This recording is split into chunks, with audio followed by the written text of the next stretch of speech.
Olá, seja muito bem-vinda e muito bem-vindo para a dica de hoje. E hoje eu vou explicar um pouquinho para você aí como é que eu ensino rondejã à terre para os meus alunos. Bora lá? Bom, vamos lá, né? Essa dica é específica aí para professores, mas se você não é professor ou professora ainda, você também vai conseguir acompanhar um pouquinho do raciocínio e de repente até aprender um pouquinho aí um pouquinho mais sobre rondejã. Bom, como é que eu chego para um aluno, né, para explicar o rondejã quando esse aluno é iniciante?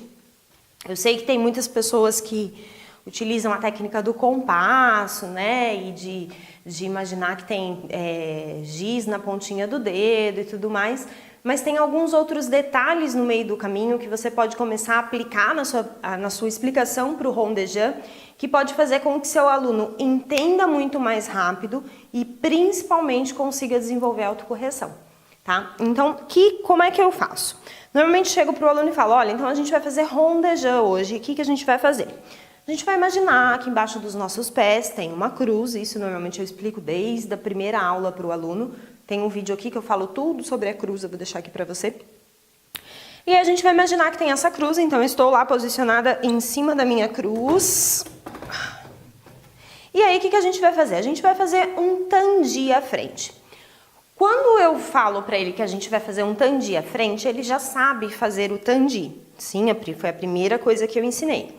Não adianta eu querer ensinar um rondejã para o meu aluno se eu não expliquei em detalhes o que é um tandi. Então eu vou falar para ele que a gente vai fazer um tandi à frente e ele vai levar lá esse tandi puxando pelo calcanhar, não pela pontinha do dedo, e vai esticar o pé lá na frente. E aí ele vai desenhar um semicírculo no chão, um meio círculo, sim? Ele vai levar essa perna lá para o lado e vai levar essa perna lá para trás e vai fechar. Tudo bem? Até aí, sem novidades. O que vai acontecer com esse aluno? Ele vai ficar tão focado nesse semicírculo no chão que ele vai simplesmente deletar todo o posicionamento do tronco.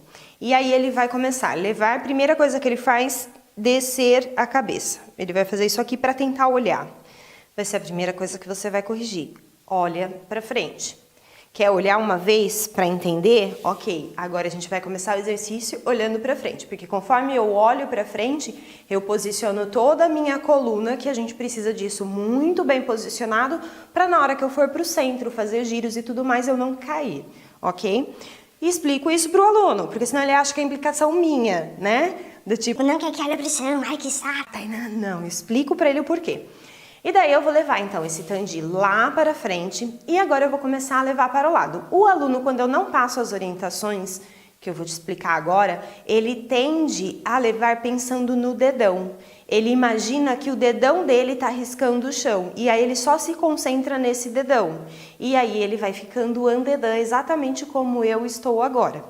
E aí ele fecha, belezinha. Isso quando não fecha pelo dedão. Sim? Ok. O que eu explico para esse aluno? A gente fez um tandi à frente e agora a gente vai imaginar que na frente do meu calcanhar tem uma estrelinha, tem um qualquer coisa. E eu tenho que mostrar essa estrelinha lá no espelho, ele está de frente para o espelho. Então eu vou levar mostrando a estrelinha lá para o espelho e eu vou levar para trás e a estrelinha tem que continuar mostrando lá para o espelho. E aí eu passo pela meia ponta e aí eu trago a estrelinha, tem que ser a primeira a chegar. Então, a partir do momento que se for criança, né, se você está ensinando ali para uma criança de 10, 12 anos, você até pode colocar alguma coisa na sapatilha dela, uma estrelinha mesmo para mostrar. Se for para um adulto, você pode brincar, você pode falar, olha, quando eu ensino criança eu falo isso, vou falar isso para vocês também. Super funciona, elas dão risadas, mas entendem o recado. Ou você também pode usar numa técnica de avançado, né, você já pode usar realmente o comando das contrações. Então eu vou falar... Levei o tandi lá pelo calcanhar e vou mantendo esse andeor, mantendo o andeor, calcanhar para frente, calcanhar para frente, calcanhar para frente, calcanhar para frente, até fechar. Uma outra coisa que acontece também no rondejã, quando a gente está ensinando o rondejã, é as pessoas economizarem no caminho, né? Então fica toda centrada aqui, né, segurando tudo aqui, e aí sai aquele ronde pequenininho. E aí isso é uma outra coisa que a gente precisa trabalhar. A partir do momento que o aluno entendeu todo o trabalho da rotação do quadril, né, do andeor durante o rondejant, aí a gente vai trabalhar com a outra força que é a que puxa esse ronde para fora, para que ele faça cada vez maior. Então agora você vai imaginar que eu estou puxando o seu pé. Eu puxo o seu pé lá longe, lá longe, lá longe, lá longe, lá longe, lá longe, lá longe, até fechar. E de trás para frente, o mesmo mecanismo, ok? Quando eu passo para ele essa orientação de que eu estou puxando, e você pode até ir no seu aluno e puxar mesmo para ele sentir, fala para ele, ó, segura aí que eu vou te puxar. E ele vai puxar a perna dele, ele vai sentir essa pressão como se a perna quisesse descolar, né, do nosso quadril. Quando eu faço isso com o meu aluno, ele tem uma tendência a deixar esse lado da base mais contraído. E aí ele começa a se segurar aqui. E aí é onde eu vou dar o outro comando, que a gente tem que crescer. Explico para ele, vou fazer lá o ronde, calcanhar para frente, mostrando a estrelinha para o espelho. Imagina que tem alguém puxando o seu pé, enquanto o lado da base cresce lá para o teto. Aí sim, aí eu ensinei para ele todas as forças que estão acontecendo em um rondejant. E aí cabe um outro cuidado que às vezes acontece, do aluno dar tanta ênfase ali para a explicação do giz nos dedos, né?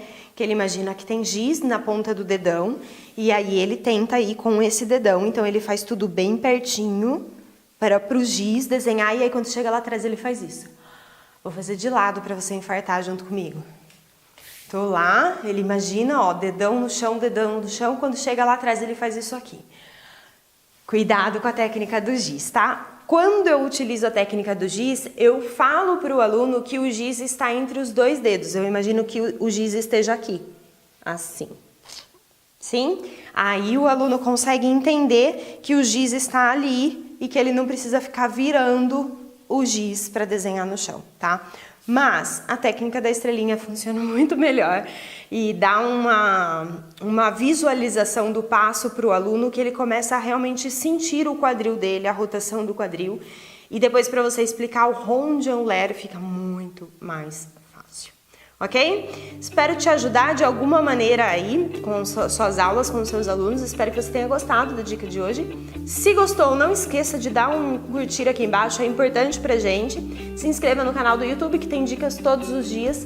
Além disso, a gente está no Facebook, Instagram, Spotify com podcast, lista VIP, lista de WhatsApp, blog em vários lugares, e a gente se vê na próxima dica.